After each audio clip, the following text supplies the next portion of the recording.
productive, and successful citizens for today, tomorrow, and forever. Please rise.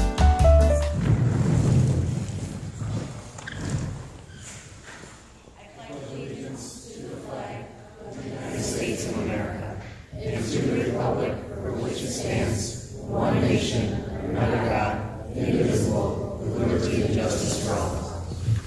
Roll call, please. Dr. Unger? Here. Mr. Morrow? Here. Mr. Johnson? Present. Mrs. Dahl? Here. Mrs. Francis? Here. Mr. Weishausen? Here. Mr. Rapp? Here. Next, we have a motion for approval of the agenda. So move. I'm going to. Okay, I think I was going to make Yep. it appropriate. Tom? And Discussion. So I would like to make a change to the agenda. Within the approval of the agenda, we could have a motion to approve removing new business D.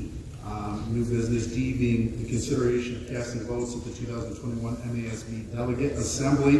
That'd be Dr. Unger to vote on the resolutions.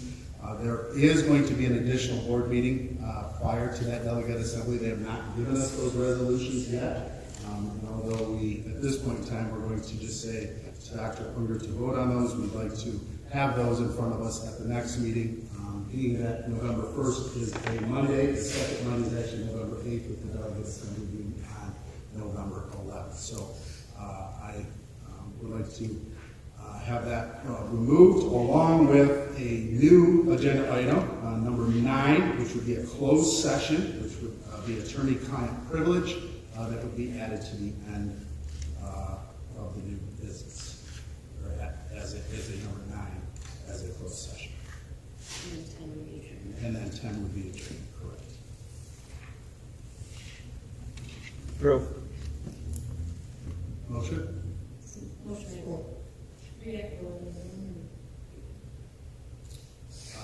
We can make that amendment and then vote.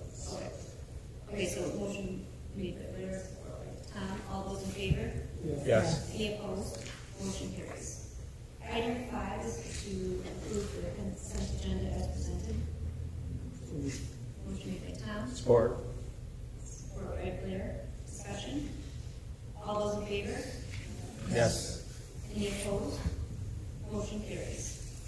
Item 6 is the public comment portion of the meeting. Public comments will be accepted at this time. Each statement shall be limited to 5 minutes in duration. Participants shall direct all comments to the board and not to the staff or other participants. The board welcomes public comment but does not respond to citizens' concerns at its meetings. At the citizen's request and board's direction, the superintendent or designee will respond in a timely manner. This meeting is a meeting of the Board of Education in public for the purpose of conducting the school district's business and is not to be considered a public community meeting. We have 3 that would like to speak today. The first being Mr. Brad Johnson. Please stand. Yep, right up. That'd be great, thank you. Good evening. My name is Brad Johnson, 1593 Staple Court, Twin Lake, Michigan. My daughter, Shayla Johnson, is a freshman. We have come over school of choice to Montague. And I just wanted to say a few things. First of all, in terms of public comment, I just want to continue to encourage the board to really appreciate this time. I know, having served as a board member, I know that it can be sometimes frustrating or even difficult, but it's an important time for your parents to be able to address you and share their concerns or praise you for the good work you're doing, which is part of why I'm here. Is I want to thank you for a couple things. First of all, obviously, transitioning from one school to another can be pretty difficult. But you all have done a fantastic job in communicating and reaching out to my student.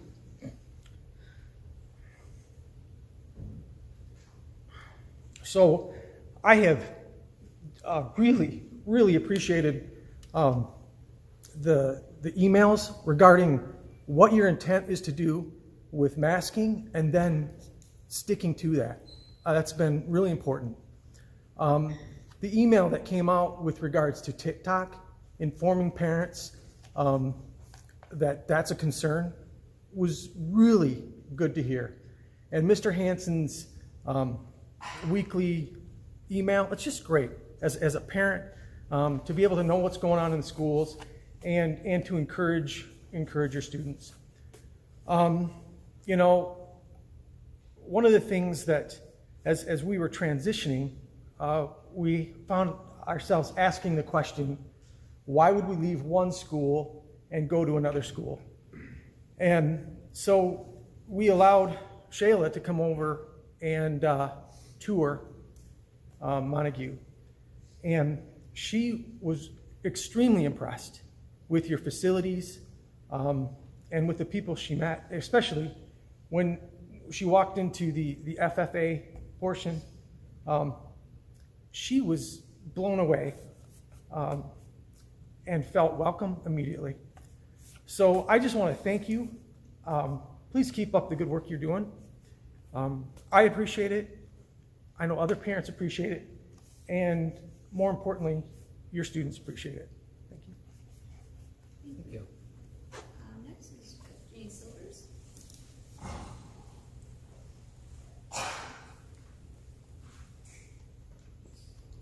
My name is Jane Silvers. My address is 2701 West County Drive, Rothbury. And I'm here to let you know that I'm very, very much concerned about our students' safety and their education.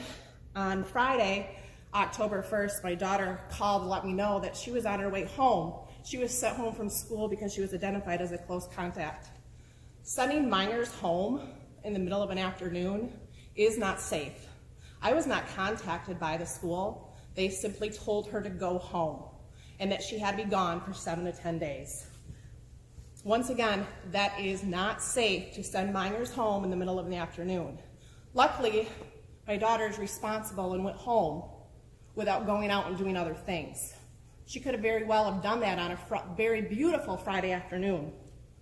Second of all, schools do not have the authority to quarantine students. Let me repeat that. Schools do not have the authority to quarantine students. They can make that recommendation, but they do not have the authority to do so. As an administrator myself, I know that law very, very well, because right after that, I was notified that I had to go ahead and go in on a Sunday afternoon to school to go ahead and let parents know that their child was in close contact. I had 2 parents say, you know what, as a parent, it's my responsibility to monitor my kids' symptoms, and I will go ahead and I will be sending my students to school on Monday. I was never given that opportunity to make that decision. My rights as a parent were taken away because my child was sent home in the middle of an afternoon on a Friday without being notified.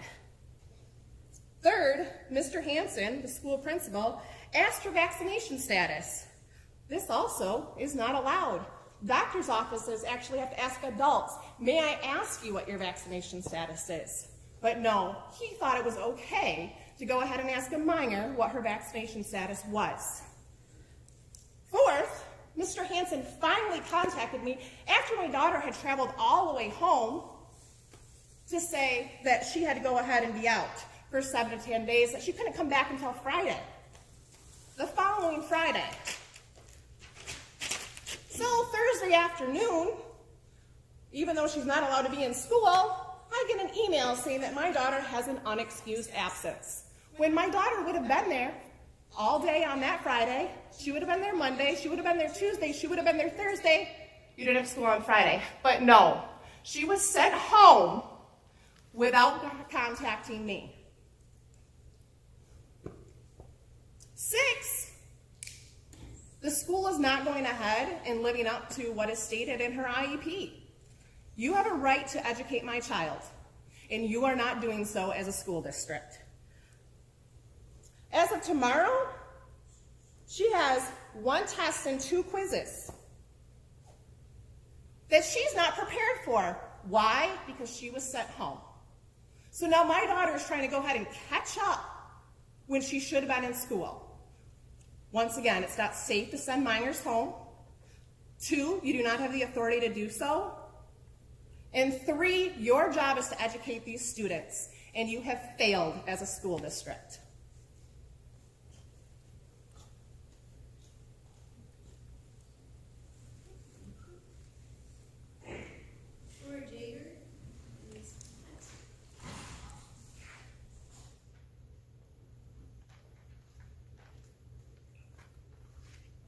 My name's Lori Yeager. I live at 4157 West Roosevelt Road. And my daughter was sent home on Friday too, because she was exposed to someone who sat in front of her who she never spoke to. But she said multiple kids came up and talked to the girl who had COVID. Nothing was done. She said people sit in the cafeteria right next to the same person that's been exposed. They are not sent home. Then my daughter's boyfriend gets an email a week later, and he so happens to be on the football team. Oh, sorry, he was exposed 7 days ago. We're just gonna let it ride out. It's already been 7 days. But my daughter has to be tested before she can come back to school. And another football player sat by the same gal and was not sent home. I want to know what your guys' rhyme and reason of sending kids home. Thank you.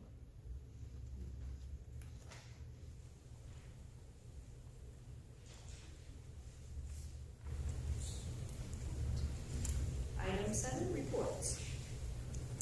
All right, first on reports, we have the audit report. Prior to this meeting, our finance committee met, where we had our informational session and a much deeper lens around the audit that we had this fall. And with us today, we have Doug Redeveld and Hafner. Is that right? You got it. And he will give us a little bit more information on some of the highlights or some of the key points that he went through with the finance committee prior to this. All right, thank you very much for the opportunity to come and just present a few of the highlights. We did go over it in a lot of detail with the finance committee, so I'll just do a brief overview for you. If you do have the books in front of you, I don't know if you do or not, but basically we formed an opinion on the financial statements, bottom of page 1 if you have it, but it says in our opinion the statements present fairly in all material respects of financial position of the school, so that's a good clean opinion, certainly what you want to have when you have an audit completed. And just a couple highlights paging through it. On page 11 I wanted to point out, I'm sorry, page 9. On page 9, just wanted to point out, this is the government-wide statement of net position. It includes all of your capital assets, all of your debt and pension and post-employment benefits liabilities. The bottom line, or the total net position of this financial statement, is a negative $36 million, and that is driven primarily by the liability for the net pension and other post-employment benefits, which is roughly $36 million as well. So that's we have to record that on this financial statement on a full accrual basis, just to let you know that what's out there. Next, on page 12, this is your the fund basis financial statements, more what you're accustomed to seeing on a monthly basis. The bottom line here is the general fund has an unassigned fund balance of about $1.4 million, which is 8.6% of annual expenditures. Food service fund has a bottom line or fund balance of $720,000. The food service has a limited fund balance that they are allowed to have, which is 25%. The $720,000 is in excess of that percentage due to some timing with getting some work done in the food service area. So we had to report a finding for that, and there's been procedures put in place, or subsequent to year end, I should say, that the fund balance was paid down. I believe it was right in July and August, right after year end. So it's all taken care of as we speak, but it is reported as a finding at the end of the fiscal year, which is June 30. Then the only other thing I wanted to point out was way at the end of the report. In addition to the regular audit, we also do a single audit of your federal awards. Here we would report if there were any material weaknesses or internal control issues that we noted.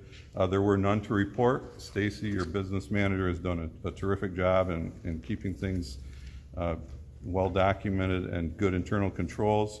And then on page 55 is the report just on the federal awards.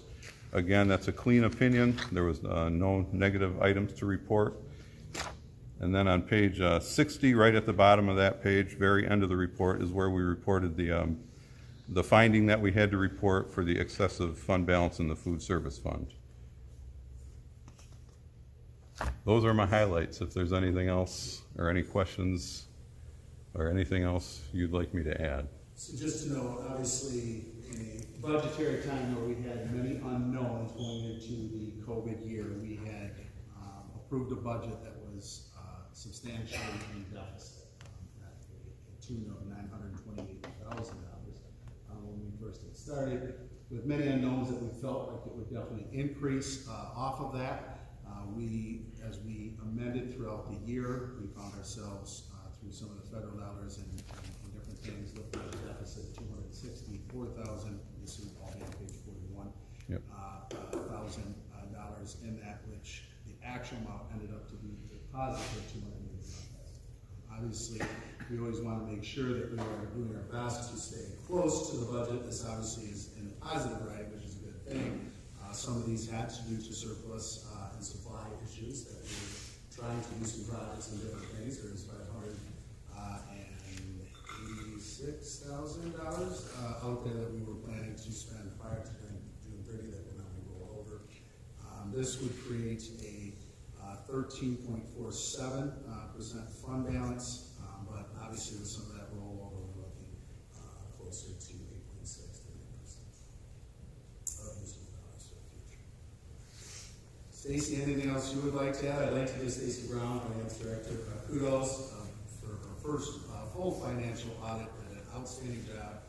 To not have any journal entries that would be noted in your packet as well is outstanding for any finance manager, let alone the first audit in that process. Obviously, one finding for the fund balance of food service is something that happens continually, but it is a good problem to have. And obviously, as we were ending last year, we had talked about the different expenditures and some of the things that were taking place in food service. And due to things outside of our control as far as getting things in the buildings, it did not allow us to spend those dollars. So we still continue to have this. Any questions? Thank you. Next on our reports, we have the Principal Meaningful Minute. Mr. Henderson. Read us off. Good evening. Ms. Meyer apologizes for not being able to come tonight, but she did ask me to share a couple of things from the back. Classrooms are beginning to group students to allow for differentiated small group instruction. Now that routines have been established and procedures are in place. It takes a little longer for our young students, but things are starting to run smooth there with processes and procedures. Also, Halloween-themed stations are being rolled out this week that focus on counting, rhyme, letters, and sound. Students are excited and their storytelling is becoming more complete. At RRO and across the district, of course, we're all getting ready for parent-teacher conferences next week on Wednesday and Thursday. Second grade recently finished a unit in social studies about habitats in rural communities, and they finished with a field trip to Shoal Farms, where they took a wagon ride around the farm to see some habitats. Also, I heard they were digging in the dirt, digging up potatoes, and really enjoyed that field trip. We are holding our annual fall festival parties on October 29th, Friday, where kids can dress up in their Halloween costumes, and they'll also have some parties and different activities around Halloween. And then also I'd like to report that we have our first student-run organization at RRO. A couple of 5th grade students approached me about forming a Rubik's Cube group. So I kind of told them what they needed to do. They found a couple of parents to help organize that and kind of monitor it. So starting this Wednesday, we will have 4 students at this point, hopefully more, doing some Rubik's Cubing for an hour on Wednesday night. So they're excited about it, so thank you.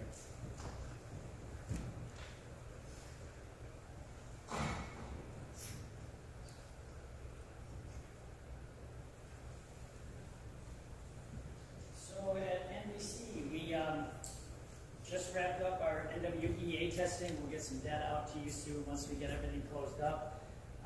Just putting the finishing touches on that, but that's going to replace our fast bridge, which we do as a math and reading screener 3 times a year. We think we're going to get a little better data on that, and we spent some time with our teachers this past week looking at our early data. But as we wrap that up, we'll get you guys up-to-date stuff. But that went pretty well for our first time. Our sports seasons are getting close here. Our first season at NBC is wrapping up, so I think football has one more game. Cross country's got one more meet, and next week is the basketball tournament. 7th grade this week's got some fun stuff going on. They had some bridge building, so I got to watch a number of the kids pour in the sand in the bucket to see how much weight their bridges held, which was fun to see them excited or figuring out, like, why did mine give away so quickly? Mrs. Oak had the outside of her room decorated like a cave today as they're studying cave paintings of and had a little fake campfire inside the door, so the kids were very excited to go in there. They worked in flashlights because they were in a cave. It's very dark. So fun stuff going on there. Conferences next week, so we are offering a mix of phone and in-person conferences. If you haven't signed up, go on to the PTC Fast website and sign up for your conference time to see your kids. I've got students asking to bring back our community lunch. That was a big hit. They didn't get it last year, so they're very excited for those that have had it a time or two. So we're going to start organizing that and bring those back this year. Our robotics team is getting a late start, but they're getting back going again. That was another thing that got lost in COVID. We could have done a virtual event last year, but it just didn't have the same effect. So we passed last year. We're going to get back to live events, and we're starting to work on our robot. Lastly, we took time last week as a staff just to show some gratitude.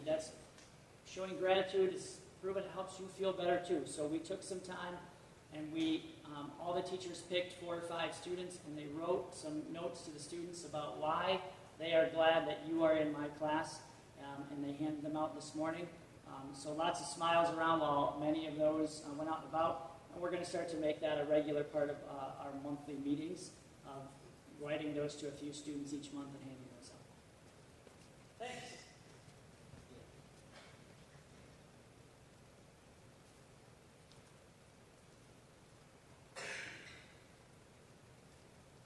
Like NBC, the high school is finishing the NWA testing last week.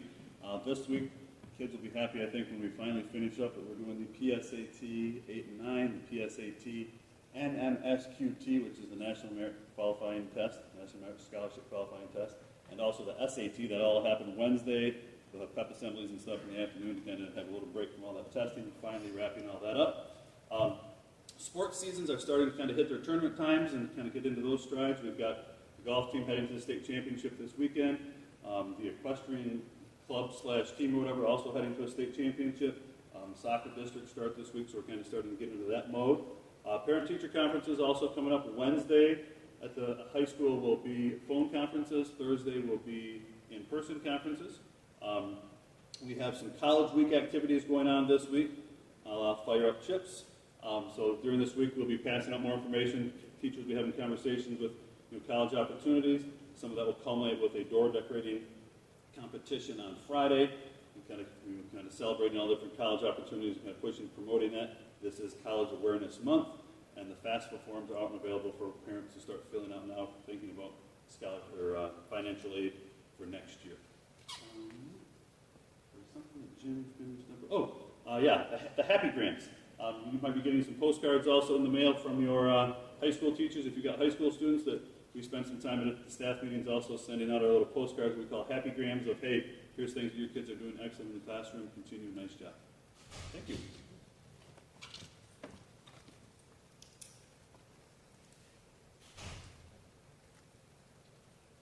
All right. Thank you to our principals, Ms. Fire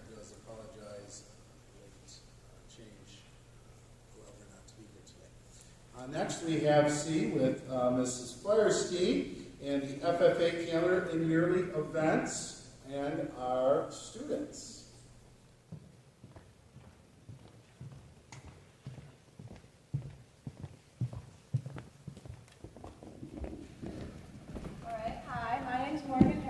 I'm the president of the Montague FFA chapter. And I'm Amanda Johnson, and I'm the vice president of the FFA chapter. So on our presentation first, we have the 2020 to 2021 student highlights. Anna Anderson was named State Star in Agribusiness. She has her own business, Arrangements by Anna. She makes floral arrangements and designs, and she was able to qualify for State Star. Bailey Bellinger won $5,000 from the National FFA. That was a scholarship that was received to her. Oriana Boswell was accepted into the National FFA band, so she was able to play with the National FFA. Allie Hall was named State Star in Agri-Science Research. So Allie was more into nutrition for the female athletes, and through researching, she was able to qualify for that. Myself, I won the state winner for nursery and landscape operations proficiency. So I work at Reese's, and part of my job there is nursery. And then through that, I won a bronze award at the national level. And then I also have a business, Barnwood Greetings. I repurpose old barnwood and make signs out of that. And so I was a regional star there.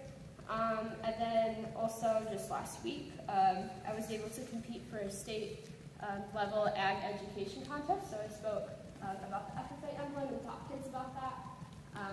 And finally, we have Ashley Nichols. She was a state finalist for her business. She was part of the startup for the knitting club here at the high school. And so she won State Star in that as well. And then here are some of our chapter highlights. So for the 13th year in a row, the Montague FFA chapter was in the top 10 for FFA chapters, and we had like a 3-star ranking nationally. We also had the Montague Market twice. We had one in the fall and one in the spring, which was really successful. The Montague Market was basically a chance for students to show off their small businesses. They can make all their products and then sell them to the community. We're having another one this year. It's October 22nd and the 23rd. We placed 7th in the state for the Speak Ag Michigan competition, which is basically a social media competition to inform.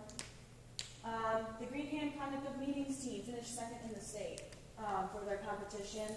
The M Crew members, which is, they do a lot of community service, they worked over 300 hours of community service, improving the landscaping around the school. A couple weeks ago, they pulled some trees out on this end, and they made it look really nice. We also found creative ways to work at the MAC Center. They had a spooky I Spy trail and then a spring I Spy trail. So in Ag Bio, we are focusing on the broiler project right now. So 300 birds were ordered this year. 125 birds are at the school currently in the barn, and 7 students are raising birds at home. And then this is just a great experience for students to be involved in getting the experience of having a farm to a table process. We have our ag leadership classes again this year. One of the big things that they did early on this year was Paper for a Purpose, which went on during our homecoming week, where we encouraged students to bring in paper products that would then be donated to Hope Lodge, and we compete against the Urbana FFA chapter. This year was one of our best years. We donated over 700 paper products. And then the students are in the class are also learning to grow their leadership skills and are developing stuff for their future careers. FFA NBC, what that looks like this year. This is year 4 of having FFA NBC. So there's an after-school program on Wednesdays for students who are involved in FFA or want to be involved. One courtyard at the middle school is completely done. It's restored, and they are in the works of working on the others. The hoop house that's behind the middle school, that was taken over this year by the food service program, so they're growing fruits and vegetables and herbs to use for our own staff, not our own staff, our own school here in Montague, and then as well as the Whitehall district. And then the Be Light Buddy program is continuing. This was started in 2020, right before COVID, and so they're doing that. Some of the upcoming events that we have is this week on Wednesday we have our s'mores party, which is a new event where we're going to encourage students to come out and we're going to provide products for them to make s'mores. It's just going to be an opportunity for them to hang out and get to know other members. The Montague Market, like I said, we're having it the 22nd and the 23rd. National Convention, which is an overnight trip, where 8 students will get to go down to nationals and watch the competitions at a national level, the 27th to the 30th of October. Our donut party, which is another just little get together for students to have, where we'll provide donuts and they can just sort of get to know other members on the 17th of November. Santa's Workshop, that's something that we're going to continue for the younger kids in the community on the 14th of December. Giving to Goats, I'm not sure if you know what that is, but we do it the 26th of December through the 8th of January, and basically we allow community members to bring in their Christmas trees, and then we take the Christmas trees and we donate them to a farm that has goats, because goats really love Christmas trees. And so it's a way for them to get rid of their Christmas trees and a way for us to help the community take care of them. Our cookie decorating is where it's a regional event where we invite another chapter to come help us decorate cookies. There's a way for us to mingle with other chapters on the 24th of January. We'll be starting our competitions on the 12th of January for locals. And then state convention will be the 9th of March through the 11th of March. Those students who have made it to the state level will get to compete. Another thing that's not on the presentation, but that we did for the first time this year was the corn prop contest. So a few students entered the competition, and we went through this whole big long process where we listened to how to properly fertilize and irrigate corn. And we went through and we chose what we thought would grow the best corn. And then AgroLiquid, they grew the corn for us, and then we went and presented on why we chose those things, and now we're waiting on our results to see how well we did. And then this year, another thing that we're pushing is our theme. The officers chose a theme to push this year, and it was Show Your Gold. So what Show Your Gold means is that every student has a bit of gold in them that is valuable and they can use throughout the school. And so one thing we did at the beginning of the school year is we had a golden FFA emblem, and we had them write down 3 positive things about themselves, and then other people wrote down positive things that they saw in that person. So we're trying to encourage students to show their gold and to use that to their benefit. All right, so jumping back to what we talked about NBC with Be Like Buddy. So Be Like Buddy is a program where we want to ensure that kids are being positive and kind to each other, like Buddy is to all of our students. Buddy's really gracious with everyone, and he's just really supportive, and so staff members, in particular Ms. Firestein, Ms. Lemon, they wanted someplace or some sort of safety net that kids could go to, and to ensure that everyone was being safe and kind. So we have one challenge for you, school board members. We are handing out Be Like Buddy tags, as well as a card.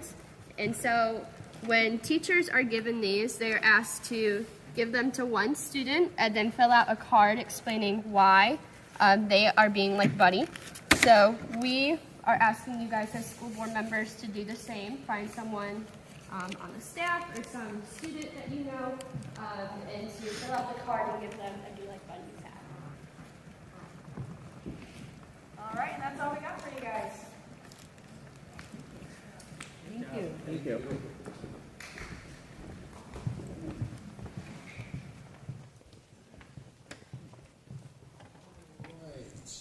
Next, we have superintendent comments.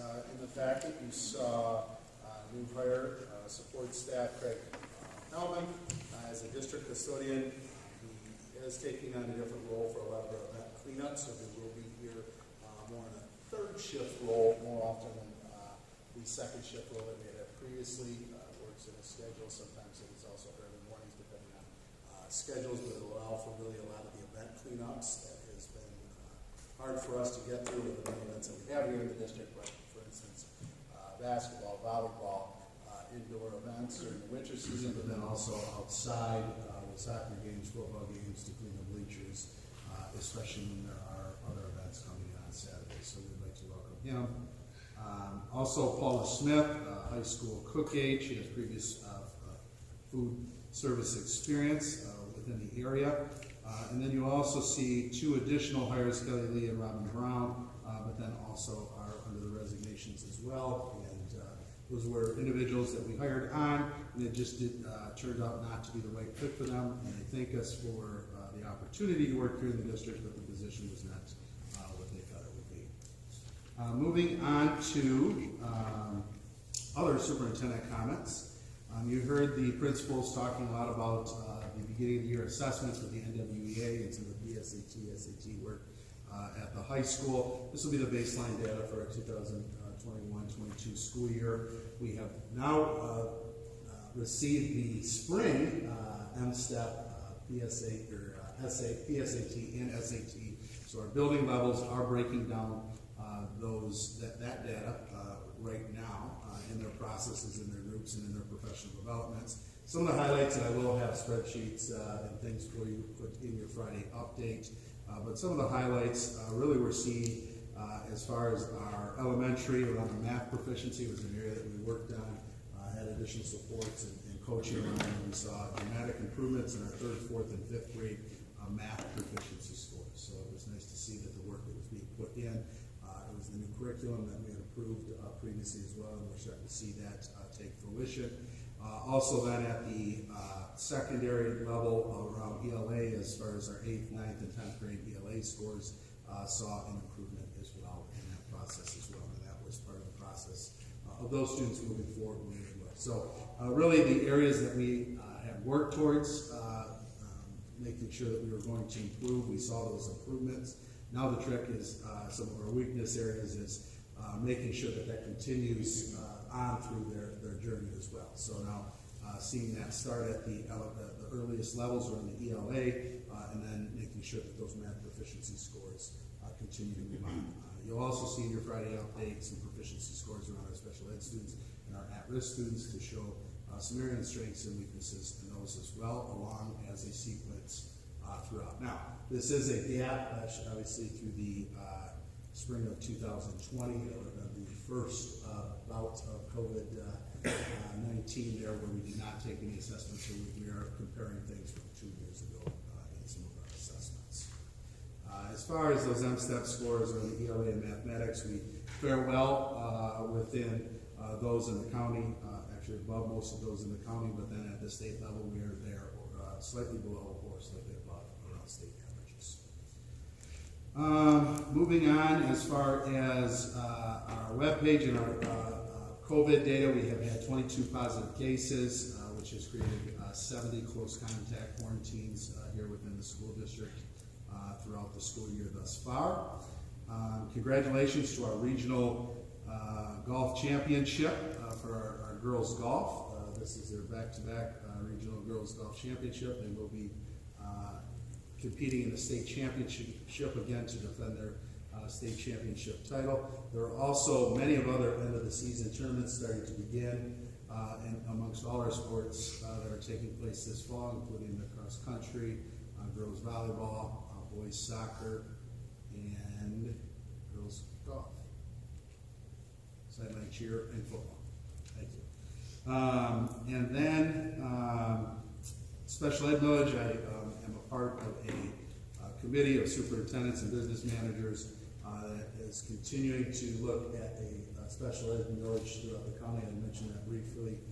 It has moved forward in terms of working with a third-party contractor, Epic MRA, which will create a survey for community members countywide. And it will take snippets based upon our county demographics, and it'll take those and put that in. Questions are, and that's part of what the committee's work has been. We just started looking at those questions. And this information should not only give us information about just a special ed millage possibility, if that would be something that would look to take place here within the county, but that just millages as a whole for us as a district. So that work is continuing. Make sure I'll let you know that as well. As far as legislative updates, please note that there are some legislative things that are taking place. They'll be in your Friday updates as well. The House Education Committee met and voted out House Bill 5097, sponsored by Rep. Andrew Beeler for Gratiot. This legislation is another bill that proposes dictating specific requirements in our curriculum, would prohibit curriculum content standards developed by the State Board of Education including any form of race or gender stereotyping or anything that could be understood as implicit race or gender stereotyping. The bill defines race or gender stereotyping as a set of standards, beliefs, or ideas that conform wholly or in part of the following general or particular statements. So there will be more to come on that through our legislative group. Additionally, the committee heard testimony from Chairwoman Pam Hornberger on House Bill 4199. The bill would repeal the prohibition on the start before Labor Day. So currently, right now, districts are said not to start before Labor Day, but many ISDs and school districts have applied for waivers for that start before Labor Day. They're always approved, and for instance, this year, we started a couple days prior to Labor Day. This bill is to say that waiver no longer needs to take place, but that's not prohibiting any district to start after Labor Day as well in the process.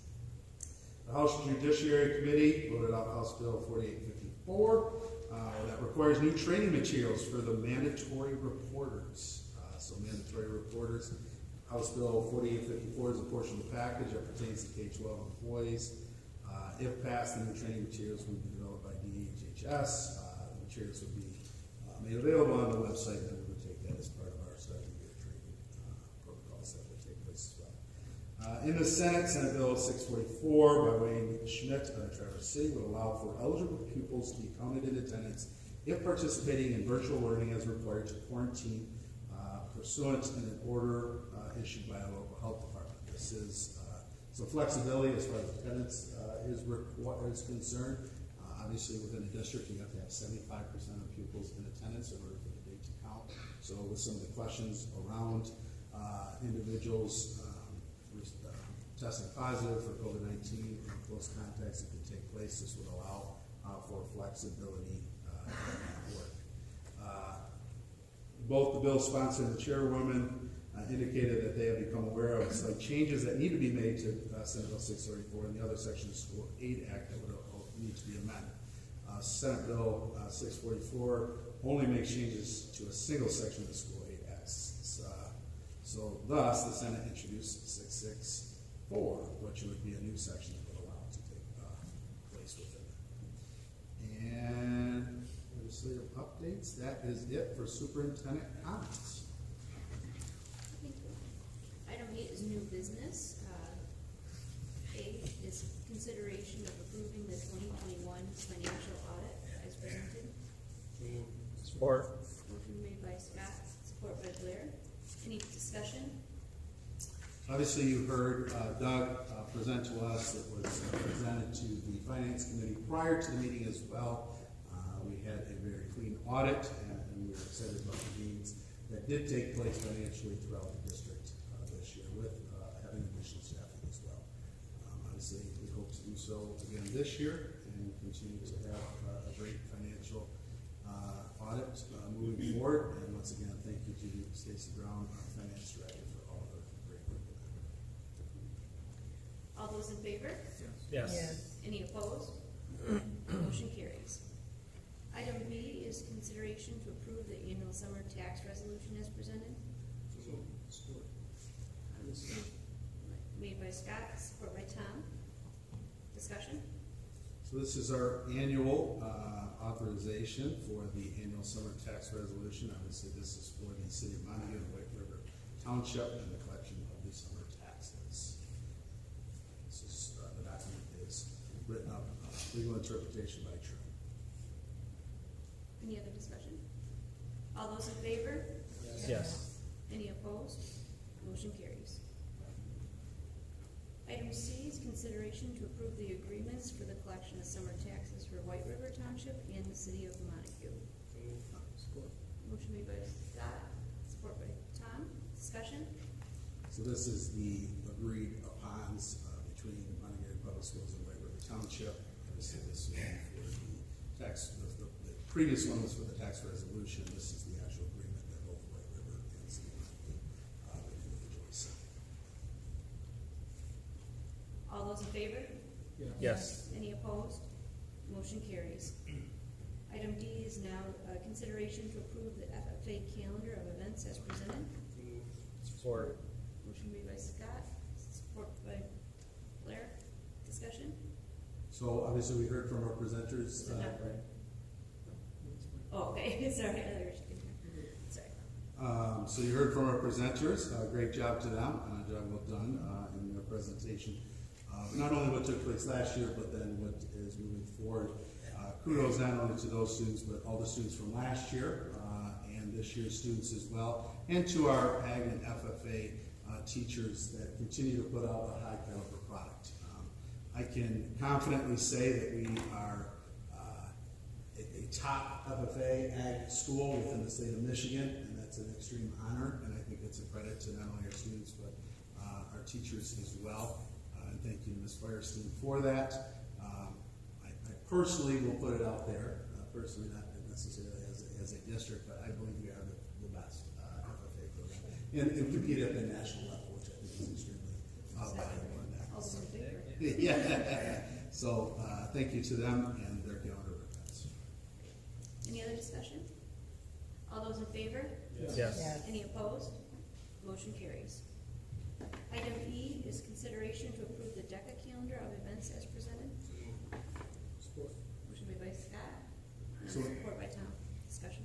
Yep, so in your packet, you did see the Montague DECA, another one of our CTE programs that has many great students that are continuing to move forward, not only in the things that they do, but therefore after they graduate high school and use those skills as far as leadership is concerned. Some of their prepares them for the next generation, looking at academically prepared, community-oriented, professionally responsible, and experienced leaders in our world. The conference states that they have set and include the State Leadership Conference, which will be in Lansing in November, DECA Districts, which is in Big Rapids in January, State Career Development Conference, which is in Detroit in March, and then the International Career Development Conference, which is down in Atlanta, Georgia, which will be the national. So we usually have students that compete in all of those conferences, so we'll look to talk more about that as time goes on. Kudos to them as well. Any other discussion? All those in favor? Yes. Any opposed? Motion carries. Item F is consideration to approve the band trip to Detroit, Cleveland, and Cedar Point, May 27th through the 29th. So move. Support. Motion made by Scott and support by Brett. Discussion? So with us today, I have Mrs. Greenwood to talk a little bit more on some of the work here. You did in your packet, you saw the board approval request, but then some documents that kind of speak to the travel plans that would look to be done, and she can kind of explain a little bit more around that. Good evening. First of all, though, I would just like to say thank you so much for your support of our new uniforms. I can tell you that one of the highlights of my absolute teaching career was watching them put those on for the very first time. Knowing that 1996 was the last time somebody put on a brand new uniform. They actually weren't supposed to be here till October. And the last week of August, I got the email stating that they would be here. And I think I ran up and down the hall like 6 times because I wasn't sure what I was supposed to do with that knowledge yet, because I wanted to surprise the students. And so actually what I did the very first day of school, I hung them all around the band room and the screams, and that was great. And so I'm also our MSBOA district president, so I go to a lot of state meetings. And I can tell you that that when I go there, I come back very, very thankful just how supported we are in our band program here, and by you and by our community, because that's not what's happening per se around the state. I see that a lot of cuts or whatever, and I kind of brag a lot, and they just kind of tell me to be quiet sometimes. And so first of all, I just want to say thank you for the support of those uniforms. Our rain jackets did come in. Everything's ready to go in case we need them to be used for rain.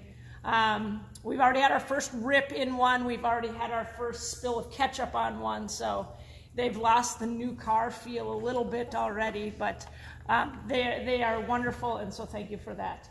In the spring, actually, the addition to this is that our new hire for the choir program, Scott Emmelander, is a fantastic fit. He is so energetic his vision to just continue to build programs in music in our district is incredible.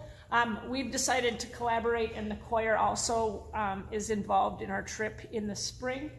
And so what it kind of looks like, we don't have the exact itinerary. Actually, one of the things we're waiting on is baseball schedules. My kids really want to go to a baseball game, so whether that's going to be in the Detroit half or in the Cleveland half, we're unsure. But it'll include Cedar Point, it'll include the History of Rock and Roll Museum, it'll hopefully include either a Broadway show or a symphony concert, the Art Museum in Cleveland, the Motown Museum in Detroit, and we will go over Memorial Day weekend. Knowing how busy the end of the school year is, we found that was the best time, and then we can come back and perform on Memorial Day Monday. We've used Bennett Travel as long as I've traveled. Like we used them to go to Disney. We've used them to go to Toronto. We've used them to go to Washington D.C. He is a retired band director, and all of his staff are either retired band, choir, or orchestra directors, so they kind of know how to deal with us kind of people. So I feel very, very safe.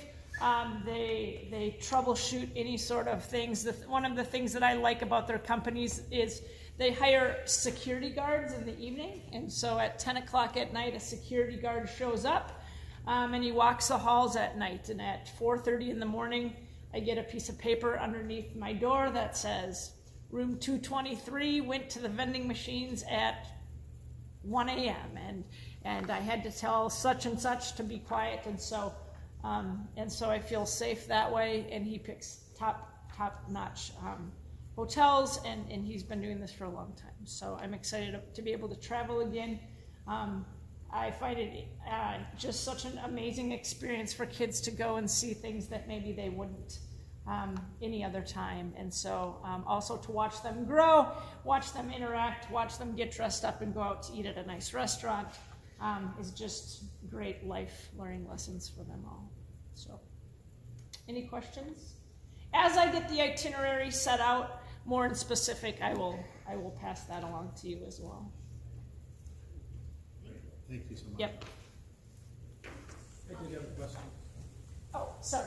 What do you have a backup plan if like some of these venues that you plan on going to make certain requirements? We'll know. I guess we will know that ahead of time. There is an insurance policy included with, and so what? In my conversations with Mr. Bennett is that we will either trade something out, or if it's a paid venue or something like that, or a paid event, then we would get a refund back on whatever that is, and then maybe we have a pool and pizza night or something like that. So it's pretty flexible. As long as we have our date set within that, it's pretty flexible. And one of the days we'll spend at Cedar Point, and so that's pretty set. And then we kind of go from there. Thank you. Yep. Well, I Yeah. apologize. One, I'm glad that the band uniforms, they look great, and the band is very good this year, again, as usual. And the expectations you're setting, the bar, keep getting higher. I don't know how you're going to keep doing this. But the other thing I have, and I know this is in May 27, 29, are our forms outdated because no one ever lists chaperones? And I know that, it's a long ways away to get chaperones involved in regards to this. But we approved this entire thing, and if chaperones are supposed to be listed, that's part of the approval process, correct? Yes, and on the form there is, I guess. So I don't throw this out to parents or kids until I get it approved from you. Okay. So tomorrow I can roll out the information to parents, and then as they sign up, so maybe there's a two-step process or something as we get closer of a list of chaperones, or oftentimes when it's a headline list, or even sometimes still the unknowns, it would have to be then by the principal within that building to have an understanding that the proper chaperones for students or for people, depending on what the event is, would have to be met at that same time. Okay. So, and we'll know that before you actually Before you go. Exactly. Yeah, okay, I just want to make sure. So, I get, yeah, we'll talk about more about that, but I guess the to be determined, would the board like something back on who those chaperones are? Not just for this scenario, No. but also. Okay. All right, thank you. Any other discussion? All those in favor? Yes. Any opposed? Motion carries. Item G is a motion to approve the girls' golf team to the state finals October 14th and 16th. So, Motion by Tom and support by Brent. Discussion? So with the girls golf team winning the regional championship this past weekend, it will lead into, or not this past weekend, this past week, will lead them into the state championship, which is at Forest Acres East at Michigan State University.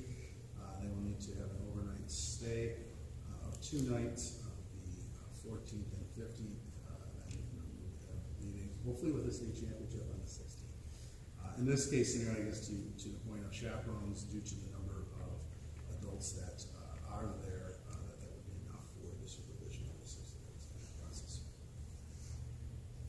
Any other discussion? All those in favor? Yes. Any opposed? Motion carries. Next is a motion to go into closed session. so moved. Support. Motion made by Cindy, support by Tom. All those in favor? Yes. Roll call. Yeah. Dr. Unger? Yes. Mr. Rudd? Yes. Mr. Johnson? Yes. Mrs. Dahl? Yes. Mrs. Francis? Yes. Mr. Weishuizen? Yes. And Mr. Rock? Yes. Do we have students? Yep, at this time, students, obviously, before we go into closed session, feel free to come on up. You can sign your agendas for your classes. Finally, you need 2 signatures, 2 signatures.